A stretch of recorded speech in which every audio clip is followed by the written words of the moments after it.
유류분 이제 들어보셨는지 모르겠는데 간단하게 설명을 드리면 유류분은 돌아가신 분의 그 유언을 인정하는 전제에서 그분의 그 유언을 일정 한도에서 제한하는 권리를 유류분이라고 합니다. 좀 말이 어려운데요. 자, 예를 들어가지고 한번 설명을 드릴게요. 일단 사진을 보시면 아들 하나에 딸 둘 있는 가족인데요. 아버지가 돌아가시면서 아들한테만 모든 재산을 다 남겨주시는 그런 모습이에요. 과연 이럴 때 이 딸들은 아무것도 할 수가 없는 것인지. 그 다음에 다음 예를 보여드리면 이 경우는 밑에 보시면 아시겠지만 가족이 아닌 다른 사람한테 재산을 주는 그런 모습이거든요. 그러면 아버지가 돌아가시면서 가족 하는 사람한테 다 재산을 줬을 때 가족들은 이걸 어떻게 할 수 있는 방법이 없는 것인지. 마지막으로 그 두 번째 경우랑 비슷한데요. 역시 가족이 아닌 그 다른 기관에, 여기는 대학교에 기부를 했네요. 기부를 했을 때 과연 가족들은 아무것도 할 수가 없는 것인지, 이게 이제 유류분에 관한 문제가 됩니다. 이런 식으로 돌아가시는 분이 평생 생전에 모으신 재산이라 하더라도 돌아가실 때 아무런 제한 없이 재산 처분의 자유를 인정하게 되면 남은 가족들의 생활이 곤란할 위험이 있다라는 그런 문제가 꾸준히 제기가 돼가지고 보시면 1977년도에 우리 민법에 유류분이라는 그런 권리를 새로 법을 개정해서 규정을 하게 됩니다. 처음에도 말씀을 드렸지만 유류분은 한마디로 피상속인의 재산 처분 자유에 일정한 제한을 가해서 남은 가족들이 그 유언에 반하여 일정 부분에서는 재산을 되찾아올 수 있는 권리를 인정하는 것, 그것을 유류분이라고 합니다. 과연 그러면 이 돌아가신 분의 유언의 자유를 이렇게 제한을 하는 것이 우리 미풍양속에 혹시 반하는 건 아닌가? 조선시대나 이럴 때는 어땠는지 한번 좀 알아봤더니요. 조선시대에도 역시 결과적으로 같았습니다. 그러니까 무제한적으로 재산을 처분할 자유를 인정한 게 아니고, 조선시대의 법전이 이제 경국대전인데요. 경국대전에 이런 상속에 관한 부분이 형전 사천조라는 데가 있는데, 내용을 보시면은 아들, 딸 구별하지 않고, 또 아들이나 딸 중에 미리 죽은 사람이 있더라도 그것도 차별하지 않고 공평하게 나눠주라고 돼 있었고, 여기서 다시 이제 유추를 해보면 가족이 아닌 다른 사람한테는 재산을 줄 수가 없었고요. 그 다음에 가족 중에서도 특정인한테만 몰아주는 것은 조선시대에도 허용하지 않았던 것을 볼 수가 있습니다. 그래서 이제 우리 국회에서 유류분에 관한 조항을 신설을 하게 되는데요. 총 조항은 이제 7개밖에 안 돼요. 이 내용을 이렇게 하나씩 간단하게 먼저 설명을 드리겠습니다. 과연 그러면 재산을 되찾아올 수 있다면 얼마나 되찾아올 수 있는 것인지, 이제 그거부터 먼저 말씀을 드리면요. 먼저 상속인 중에 직계 비속, 자녀들, 그 다음에 배우자, 돌아가신 분의 배우자 같은 경우에는 원래 법에 정해진 상속분의 반절까지는 유류분으로 찾아올 수가 있습니다. 그 다음에 이제 옆에는 직계 비속이나 배우자가 없는 경우에 그 후순위로 부모님, 직계 존속이나 형제 자매, 돌아가신 분의 형제 자매들이 상속인이 되는데요. 이런 분들이 상속인이 됐을 경우 돼가지고 유류분권을 행사해서 재산을 되찾아왔을 때는 법에 정해진 상속분의 3분의 1까지 찾아올 수가 있습니다. 그 다음에 이제 실무에서 가장 좀 문제가 많이 되는 부분인데, 일단 이 돌아가신 분의 재산이 결국은 또 다른 사람한테 계속 팔리고 유통이 될 수 있잖아요. 이거를 언제까지나 되찾을 수 있는 권리를 인정하면 많은 사람들이 이제 혼란스럽게 되기 때문에 딱 법에서 권리를 행사할 수 있는 시간을 정해놨어요. 이제 소멸시효가 있는데요. 이제 소멸시효는 뒤에서 자세하게 설명을 드리겠지만 결론적으로는 또 돌아가시고 나서 1년 안에 행사하지 않으면 소멸시효가 완성될 수가 있거든요. 그래서 이런 그 소멸시효가 완성되는 것을 막기 위해서 일정한 조치를 취해야 될 수가 있는데요. 만약에 어떤 분이 돌아가시면서 재산을 특정인한테 다 주고 돌아가셨어요. 그래서 상속인이 나 이거 인정 못한다 하면서 재산을 받은 사람한테 여러 가지 얘기를 하게 됩니다. 그랬을 때 법적으로 소멸시효를 중단시키는 효력이 있는 말과 효력이 없는 말이 있거든요. 한번 보시면서 일단 첫 번째 유증, 지면은 무효다. 당신이 받아간 거 다 무효다. 나 인정할 수 없어. 이렇게 얘기를 했다고 한번 생각해 봅시다. 실제 다 있었던 사람들이거든요. 그랬을 경우에 과연 유류분 반환 청구권의 소멸시효를 중단시키는 효력이 있는 발언인지, 그 다음에 두 번째는 재산을 받은 사람한테 찾아가가지고 내가 국세청이 어디고 다 뒤엎을 거야. 너희들이 엄마한테 받은 상동 땅도 내가 찾아가는가 못 찾아가는가 두고 봐. 확 뒤집어 엎어버릴 거다. 실제로 했던 말이거든요. 이렇게 얘기를 했을 때 유류분 반환 청구권 행사를 한 것인지 이렇게 말하는 것이, 첫 번째는 유류분 반환 청구권 행사한 게 아니라고 봤고요. 두 번째는 유류분 반환 청구권 행사한 걸로 봤습니다. 이제 이게 왜 이렇게 법원에서 판단을 했냐면, 처음에 말씀드린 것처럼 유류분이라는 것은 또 상속이 유효하다는 걸 인정한 전제에서 상속인들의 재산을 일부 찾아올 수 있게 해준 권리거든요. 그래서 첫 번째는 보시면 상속, 그러니까 증여가 자체가 무효다라고 얘기했기 때문에 이거는 유류분 권리를 행사한 게 아니라고 봤어요. 하지만 두 번째 경우는 보면은 너희들이 엄마한테 받은 상동 땅도 일단은 받은 건 인정하지만 내가 찾아갈 거다 라고 얘기했기 때문에 이게 찾아갈 수 있는 권리는 유류분 반환 청구권밖에 없거든요.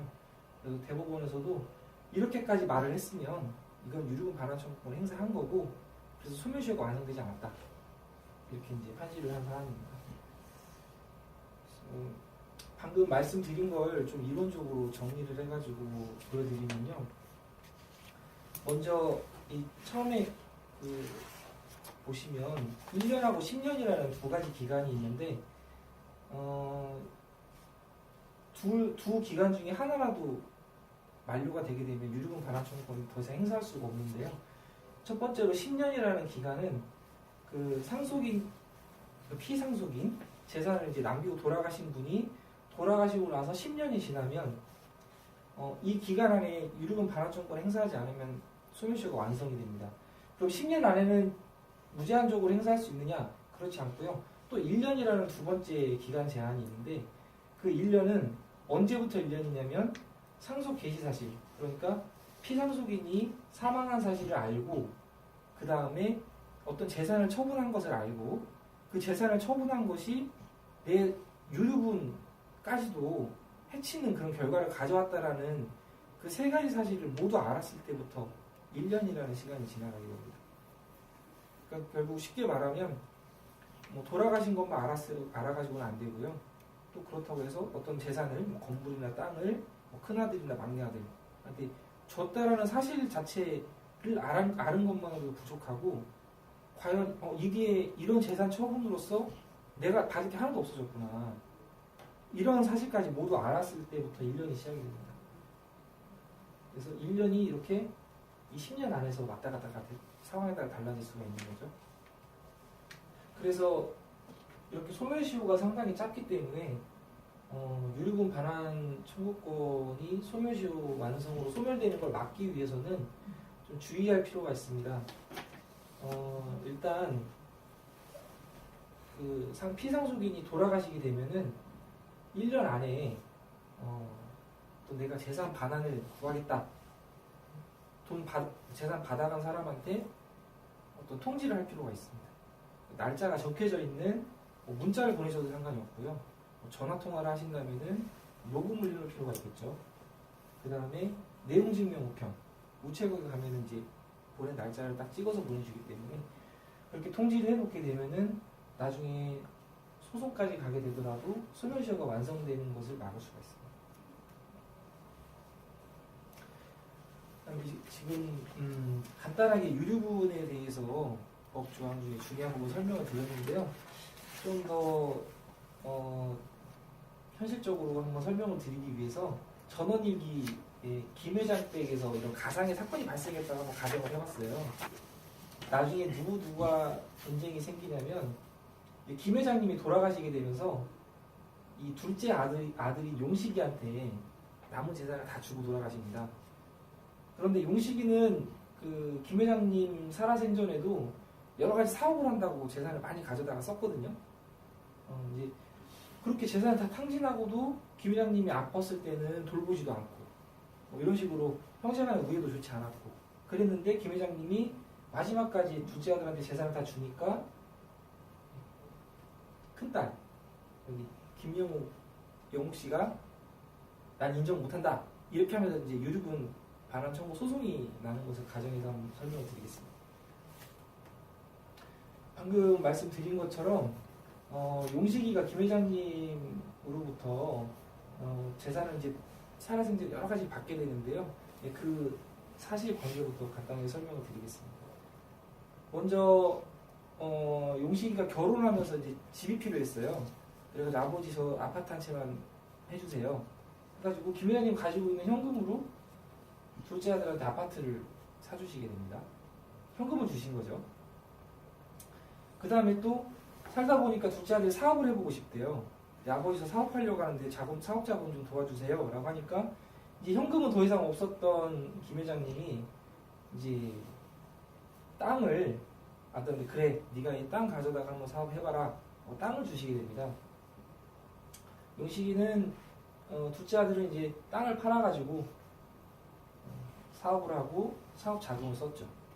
하지만 뭐 결과는 좋지가 않았어요. 그래서 결국은 사업 자금하고 사업체도 다 사라졌고 이제 김 회장님이 돌아가실 때쯤 돼가지고는 남은 재산이라고는 읍내에 건물 하나 있었고요. 그 다음에 또 현금 통장 적금 들어놓으신 건 조금 있었고 근데 이것도 둘째 아들이 이제 관리를 한답시고 좀 많이 노리고 있는 상황이었죠. 이런 상황에서 김 회장님이 이제 돌아가시면서 유언을 하십니다. 내 남은 전 재산은 불쌍한 둘째한테 다 줘라. 그래서 이렇게 아까 말씀드린 것처럼 큰 누나가 난 인정할 수 없다. 너가 다 가져가면 안 된다. 어느 정도 나눠줘라 했지만 용식이는 듣지 않죠. 아버지가 다 주신 건데 왜 누나가 뭐라고 하느냐. 그래서 결국은 어쩔 수 없이 소송을 하게 됩니다. 여기 보시면 아시겠지만 김 회장님한테는 이 아들, 딸 한 명씩만 있는 게 아니었죠. 큰 아들도 있었고요. 막내 아들도 있었고 둘째 딸, 셋째 딸도 있었고요. 그런데 이 그림 보시면 아시겠지만 유류분 반환 청구권은 각자에게 권리가 있는 거기 때문에 형제들 중에 일부만 해도 됩니다. 다 해도 상관없고요. 각자 자기 하고 싶은 사람만 할 수가 있는 소송입니다.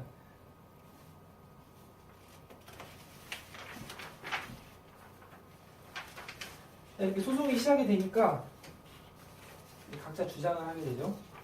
큰 누나는 뭐라고 하느냐. 둘째 아들은 아버지 생전에 여러 가지 지원을 받았고 또 남은 유산도 다 받아가면 이거는 나의 유류분까지 침해하는 거다. 이건 너무한 거다.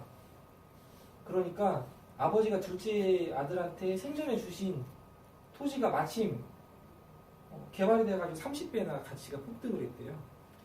그것도 다 감안을 해야 되고 현금으로 받은 것도 한참 시간이 지났으니까 화폐 가치가 변동된 것까지 다 고려가 돼야 된다. 그리고 아버지 생전에 아버지 내가 병수 바란 거, 병원비 내드린 거 이것도 다 계산해달라 이렇게 주장을 하죠. 여기에 대해서 우리 둘째 아들은 뭐라고 하냐면 일단 이건 아버지한테 그냥 받은 게 아니라 내 품삯 받은 거다. 이거 증여받은 게 아니다. 돌려놔야 될 재산이 아니라는 거죠. 설령 증여받은 것이라고 보더라도 너무 시간이 오래됐다. 20년이나 됐고 그때 받은 2천만 원 기준으로 계산해야지. 왜 지금의 화폐 가치로 계산하면 안 된다. 그다음에 땅이 폭등한 것도 내가 그걸 계속 가지고 있었으면 모르겠는데 나는 바로 팔았기 때문에 그 시세 차익을 보지 못했다. 근데 왜 내가 그것까지 물어내야 되느냐? 라고 이제 주장을 합니다. 그 다음에 나만 받았냐? 누나도 시집갈 때 아버지가 혼수 다 해주시지 않았냐? 그리고 조카들 또 어학연수 간다고 아버지가 다 돈 대주셨는데 그런 것도 다 빼야 된다. 이렇게 주장을 하게 됩니다. 그 다음에 아버지 모신 거 이런 것도 그냥 효도 차원에서 한 것이지 뭘 그거 가지고 재산 또 가치를 따져서 계산하라고 하느냐 이렇게 주장을 하죠. 자, 이제 이 두 사람이 주장하는 거에 대해서 하나씩 이제 살펴볼 건데요. 먼저 쟁점에 대해서 살펴보기 전에 기본적으로 이렇게 결국 그 첫째 딸이 받을 수 있는 유류분이라는 금액은 어떻게 계산이 되는 것인지 공식부터 좀 복잡하긴 한데 한번 간단하게 설명을 먼저 드리겠습니다. 결국은 유류분 반환 청구 소송은 이 공식에 나와 있는 A, B, C, D의 금액을 각자가 증거를 찾아가지고 계산하는 과정이라고 보시면 돼요. 이제 여러 가지 복잡하게 써 있는데 간단하게 설명을 드리면 생전에 자식이 받아간 거 다 다시 돌려놓는다. 안 받고 아버지가 계속 갖고 있었던 걸로 봅니다. 그리고 아버지가 돌아가시 당시 갖고 있었던 재산, 그 다음에 혹시 아버지가 빚이 있으시면 그 빚, 그다음 아버지가 돌아가실 당시를 기준으로 모든 재산이 다 있다고 봐요. 그 재산이 다 있다는 전제에서 각자 받아가야 될 상속분을 계산을 합니다. 그 다음에 처음 말씀드린 것처럼 유류분은 전체의 법정 상속분을 다 보장하는 게 아니라 그 중에 일부만 보장을 하죠. 그래서 2분의 1, 3분의 1. 그래서 유류분 반환을 구하는 사람이 법정 상속분이 아닌 유류분 반환 청구권을 행사할 수 있는 금액이 얼마인가를 계산을 하고요. 그러면 당신이 이만큼 받을 게 있는데 그 생전에 받은 거, 그 다음에 이번에 아버지가 혹시 그래 뭐 작은 땅은 뭐 작은 집 한 채는 너 가져가 이렇게 하신 게 있으면 그 부분을 빼고 순수하게 얼마가 부족한지를 이제 계산을 하게 됩니다. 최종적으로 그 금액으로 판결을 하게 되죠.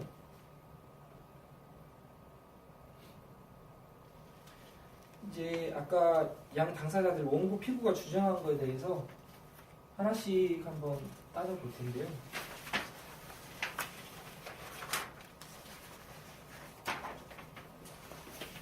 처음에 이제 소멸시효 말씀드린 게 있죠. 그거랑 관련해서 한번 생각해 보실 필요가 있는데, 둘째 아들은 아버지로부터 아파트도 받았고요. 아파트 구입자금도 받았고, 사업자금 한다고 땅도 받았고요. 하지만 이게 너무 오래된 일이거든요. 20년, 30년 지난 일인데, 소멸시효도 1년밖에 안 되는데, 그리고 아버지가 1년밖에 안 되는데, 이렇게 너무나 과거에 있었던 것까지 반환하라고 할 수 있을 것인지, 여기에 대해서 우리 법원은 뭐라고 했냐면 적어도 자식은 이거는 상속을 미리 받은 거에 불과하다. 그래서 그게 얼마나 오래됐든지 간에 이건 상속을 미리 받은 거에 불과하기 때문에 다 반환해야 된다. 이렇게 판시했습니다. 다음 쟁점에 대해서 말씀을 드리면 누나가 받은 결혼자금, 그 다음에 조카 유학비, 또 여러 번 받은 용돈 이런 것도 상속을 미리 받은 걸로 봐가지고 다 다시 반환해서 계산을 해야 되는지 이거는 우리 법원에서 판단 기준을 먼저 제시를 했는데요. 그 아버지 재산 규모와 그 다음에 수입, 그 다음에 생활 수준들을 고려해가지고 판단할 수밖에 없다. 재벌집에서 중형차, 국산 중형차 한 대 사준 건 이거는 뭐 그냥 용돈 수준이라고 볼 수 있지만 평범한 중산층에서 차 한 대 사준 거는 이거는 상속을 미리 해준 거다. 이런 식으로 그때그때 다르게 판단을 해야 된다고 봤습니다. 그래서 이 김 회장님 정도의 재산이 있다면 아마 결혼자금으로 뭐 몇천만 원 해주신 거는 당연히 상속을 미리 해준 걸로 봐야겠죠. 그리고 조카 유학비로 뭐 몇십만 원이라든지 200만 원 주신 거를 가지고 상속을 미리 해준 거라고 보기까지 좀 어려울 수 있을 것 같아요. 그 다음에 용돈도 마찬가지로 뭐 몇십만 원 이렇게 주신 것까지는 거의 상속이라고 볼 수 없을 것 같고요.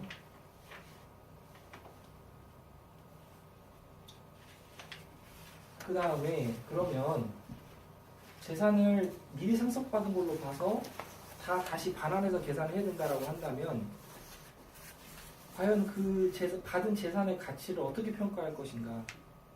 이거는 아까 땅이 30배 폭등했다는 것과 관련해서 한번 생각해 보실 필요가 있는데요. 결론은 언제 받았던지 상관없이 돌아가신 시점을 기준으로 가치를 다시 산정해야 된다고 봤습니다. 땅을 설령 팔았더라도 마찬가지고요. 그 다음에 어떤 현금을 받았다면은 그 현금은 물가상승률을 감안해가지고 다시 계산을 해야 됩니다. 그 다음에 누나가 또 이런 얘기를 했었죠. 그 아버지를 모시고 병 간호하고 병원비 부담한 것 이런 것도 다 감안해줘야 되는 거 아니냐. 이걸 법적인 용어로는 기여분이라고 하는데요. 상속인들 중에 어떤 돌아가신 분의 재산의 형성과 감소를 방지하는 데 기여를 한 사람이 있으면 그 기여한 것을 인정해 줄 수가 있는 게 이제 기여분인데, 이제 법원에서 뭐라 그랬냐면은 이 기여분이라는 것은 그냥 아무런 기준 없이 인정할 수 있는 게 아니고, 설령 기여가 있었다 하더라도 상속인들 사이에 그래 누나 이 정도 있는 거 다 우리가 인정할 수 있어 라고 협의가 되거나, 협의가 되지 않을 경우에는 가정법원에 심판을 청구해가지고 인정이 돼야만 인정할 수 있다. 그냥 내가 병원비 이렇게 썼다고 영수증만 내는 거 가지고는 인정할 수 없다. 이렇게 판시를 했습니다.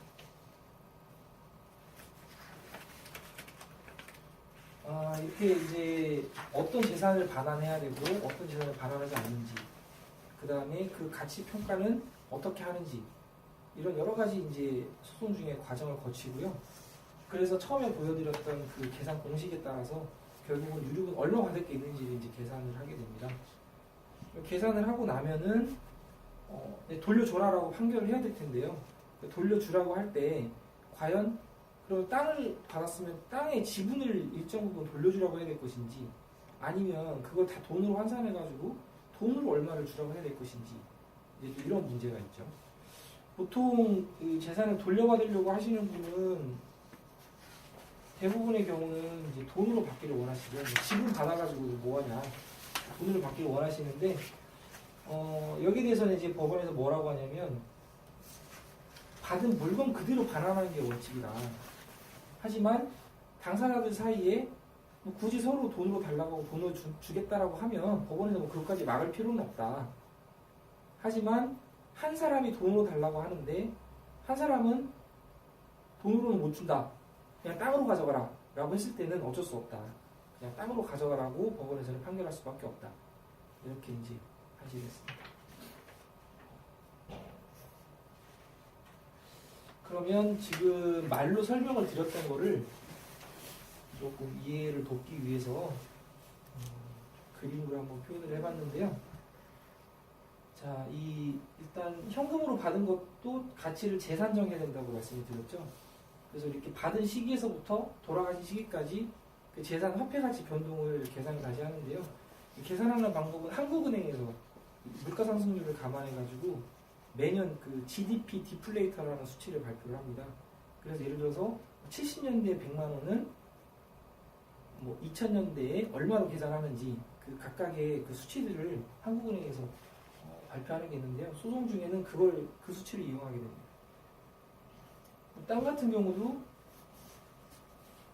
받았을 때부터 돌아가실 때까지 가치가 변동된 거를 감정평가라든지 뭐 여러 가지 방법을 통해서 가치를 재산정하고, 그 다음에 이렇게 알고 있는 재산뿐만 아니라 실제 소송에 들어가게 되면은 돌아가신 분과 재산을 받은 사람의 계좌 내역이라든지 부동산 보유 내역이라든지 사업한 내역이라든지 이런 걸 다 다시 조회를 하게 됩니다.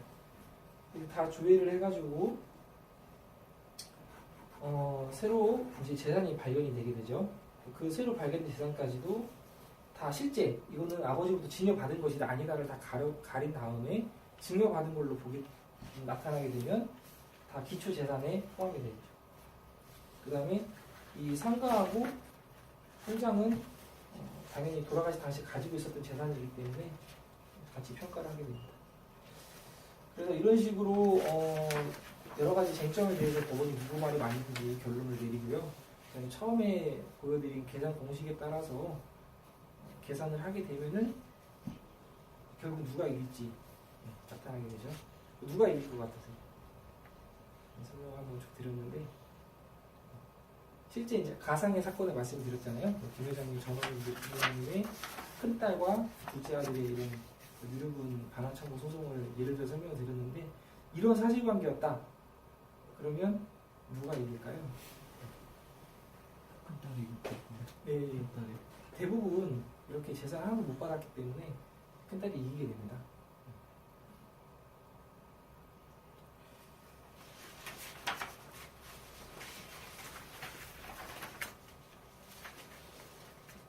그 다음에는 이제 이 가상의 사건에서는 특별히 이 쟁점이 되지 않아서 설명을 안 드렸는데요. 이제 다른 일반적인 유류분 반환 청구 소송에서는 어떤 쟁점도 또 문제가 될 수 있냐면, 아버지가 자식들이 아닌 다른 사람한테 10년 전에 재산을 준 적이 있다. 이랬을 경우에 너무 오래됐죠, 이것도. 그리고 자식은 상속을 미리 받은 걸로 봐서 기간 제한 없이 반환하라고 하지만 다른 사람의 경우에는 또 원래는 안 되거든요.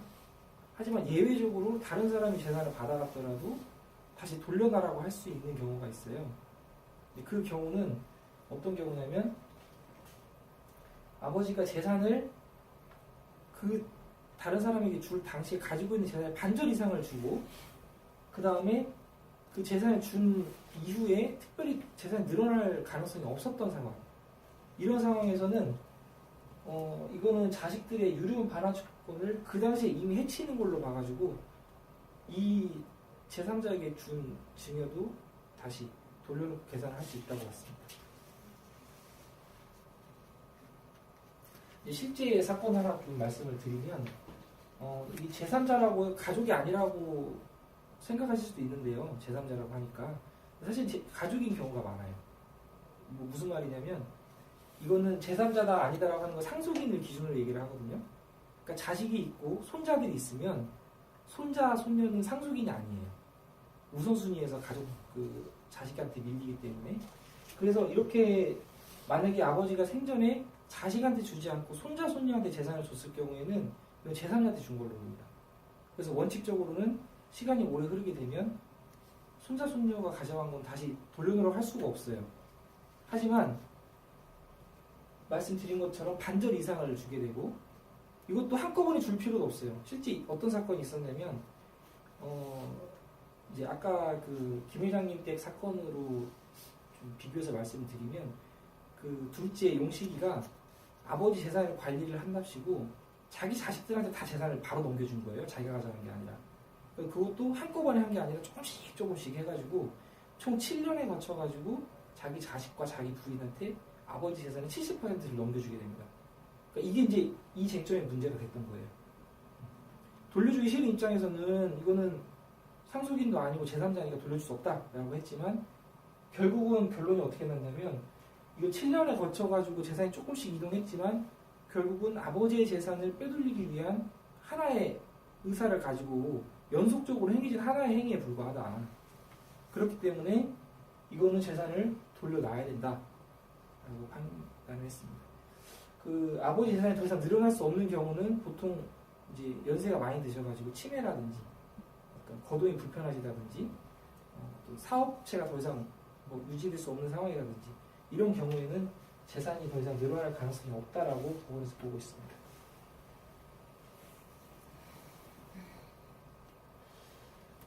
그 다음에 이런 경우가 있어요. 이제 아까 김 회장님 때 사건에서도 큰딸만 소송을 했죠. 큰딸이 이제 보통은 얘기를 하겠죠. 둘째 딸, 셋째 딸한테 야 너희들도 해서 받아. 왜 바보같이 잘하냐. 하지만 둘째, 셋째 딸은 언니 나는 그렇게까지 하고 싶진 않아. 이런 경우가 이제 있거든요. 그러면 너 이름을 직접 하기 어려우면 그럼 네가 받을 그 유류분 반환 청구권이라는 권리를 나한테 양도해. 그럼 내가 한꺼번에 소송을 할게. 이렇게 하는 경우가 있어요. 그러면 이제 그 용식이는 소송에서 이렇게 얘기를 하죠. 아니 세상에 이거 각자 하려면 하고 말라면 마는 거지. 어떻게 다른 사람 권리를 받아가지고 하느냐. 이건 인정할 수 없다. 큰 누나 거만 계산을 해라. 이렇게 이제 얘기를 하는데요. 이 쟁점에 대해서는 이제 법원에서 뭐라고 하냐면,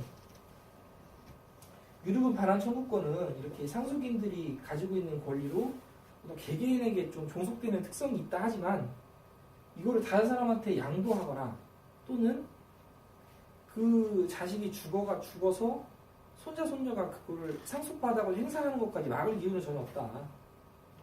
이게 재산권이기 때문에 양도와 상속을 부정할 이유가 없다라고 해서 인정을 해주고 있습니다. 이게 유류분 반환 청구권이 어찌 보면 재산 싸움이라고 볼 수도 있는데 또 사실은 너무 억울한 거거든요. 그 당사자들은 그 억울했던 거를 이제 돌려놓고 싶은 그런 마음들이 많이 있으시더라고요. 지금 요즘 이제 우리 이제 사회가 고도 성장기를 지나서 그때 재산을 많이 축적하셨던 분들이 이제 막 돌아가시는 그런 딱 사이클에 와 있기 때문에 또 이런 문제들이 많이 생기고 있어요. 그리고 오늘 또 이런 주제로 좀 필요하신 분들한테 정보를 드리려고 이렇게 강의를 한번 마련해봤고요. 오늘 이렇게 또 추운 날씨에 참석해주셔서 다시 한번 감사하다고 말씀을 드리고 강의는 여기서 마치겠습니다. 네, 감사합니다. 감사합니다.